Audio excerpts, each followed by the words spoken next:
मान व सम्मान के योग्य हम सभी के रोल मॉडल आदरणीय प्रधानाचार्य महोदय जी शिक्षा रूपी यज्ञ में अपने ज्ञान की आहुतियाँ डाल रहे समस्त शिक्षक वृंद एवं भावी देश के निर्माता प्यारे बच्चों, प्रातःकाल की इस स्वर्णिम बेला में आप सभी का मैं ऋतु वोकेशनल टीचर आईटी आप सभी का हार्दिक अभिनंदन करती हूँ, स्वागत करती हूँ।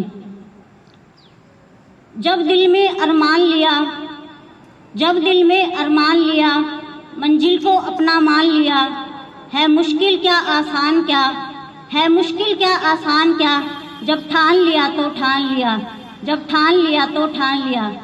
अर्थात सफलता उसी को मिलती है जिनका जीवन के प्रति कोई लक्ष्य होता है और वे अपने लक्ष्य के लिए ईमानदार होते हैं और उस लक्ष्य को प्राप्त करने के लिए सच्ची दृढ़ संकल्प के साथ मेहनत करते हैं और आगे बढ़ते जाते हैं। इसी बात पर एक बार चंद्रगुप्त ने चाणक्य से पूछा, जब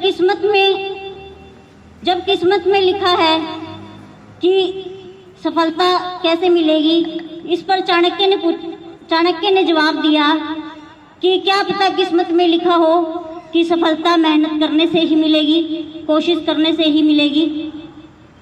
इसलिए हम भी यही कहते हैं कि हमें सफलता पानी है तो कोशिश तो करनी ही पड़ेगी। भारत के पूर्व राष्ट्रपति डॉक्टर APJ अब्दुल कलाम जी ने भी कहा है कि क्या पता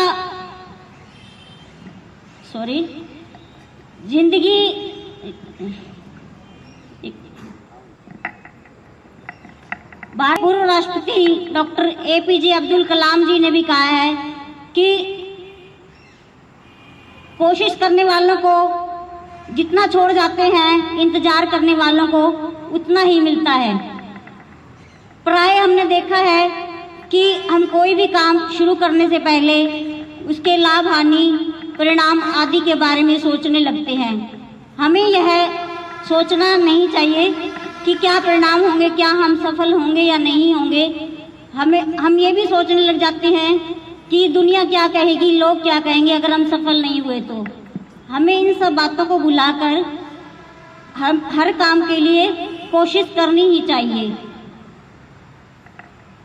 एक कहानी के माध्यम से मैं एक लक्ष्य के बारे में बताना चाहती हूँ कि लक्ष्य नाम की चिड़िया है, उस चिड़िया का क्या नाम है, कैसे है वो। एक बार एक गांव में रामू नाम का लड़का था और वो लड़का गरीब घर से ही था, ज़्यादा अमीर नहीं था। एक बार उसने किसी अमीर धनवान व्यक्ति को देखा, उसके ऐशोआराम को देखा, तो उसके मन में विचार आया कि मैं भी ऐसा ही अमीर और धनवान बनना चाहता हूँ और मैं एक दिन बनकर दिखाऊंगा। और उसने अमीर और धनवान बनने के लिए काफ़ी मेहनत की, कोशिश की और धीरे धीरे अपने व्यवसाय को भी आगे बढ़ाने लगा और उसने एक छोटी सी दुकान भी ले ली। लेकिन कुछ समय बाद उसकी शॉप पर, उसकी दुकान पर एक उसने विद्वान को देखा, बहुत ही विद्वान थे वो। तो उसके मन में आया कि काश मैं भी इसकी तरह विद्वान होता और मैं भी पढ़ा लिखा होता। तो उसने अपने अमीरी के ख्वाब को छोड़कर विद्वान बनने के लिए प्रक्रिया चालू कर दी। उसने पढ़ना लिखना चालू कर दिया। अभी वो थोड़ा ही सीखा था कि उसकी मुलाकात एक बहुत बड़े सिंगर से हुई, गायक से हुई। तो गायक को देखकर वो मंत्रमुग्ध हो गया, गायक की आवाज़ सुनकर। इस पर उसने सोचा कि क्यों न मैं गायक बनूं, और उसने गायकी के लिए प्रयास किया। तो अंत में यह हुआ कि ना तो वो अच्छा सिंगर बन पाया, ना ही धनवान बन पाया और ना ही गायक बन पाया। इसका परिणाम क्या, इससे वो दुखी रहने लगा, बहुत ज़्यादा दुखी रहने लगा। एक बार उनके गांव में संत महात्मा आए तो उन्होंने उससे पूछा कि महात्मा जी, उन्होंने अपनी सारी बातें बताई कि मेरे साथ ये घटना हुई है और मैं ऐसे दुखी हूँ इस प्रकार से। महात्मा जी थोड़ा मुस्कुराए और फिर कहा कि हमारे जीवन में बहुत सारी जो जीवन है, जिंदगी है, बहुत सारी चिकनी चुपड़ी बातों से भरी हुई है। हमें जीवन में ऐसे हालात बहुत सारे मिलते हैं, ऐसे लोग मिलेंगे जो हमारा ध्यान भटकाने की कोशिश करेंगे।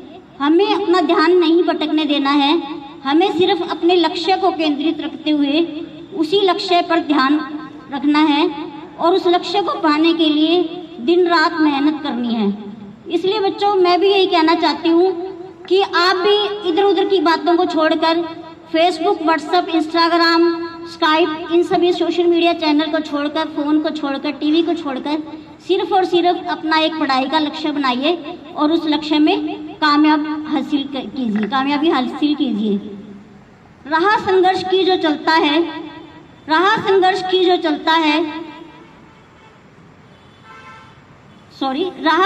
की जो चलता है, वही मंजिल को पाता है। जिसने रातों से जंग जीती है, वही सूर्य बनकर निकलता है। धन्यवाद।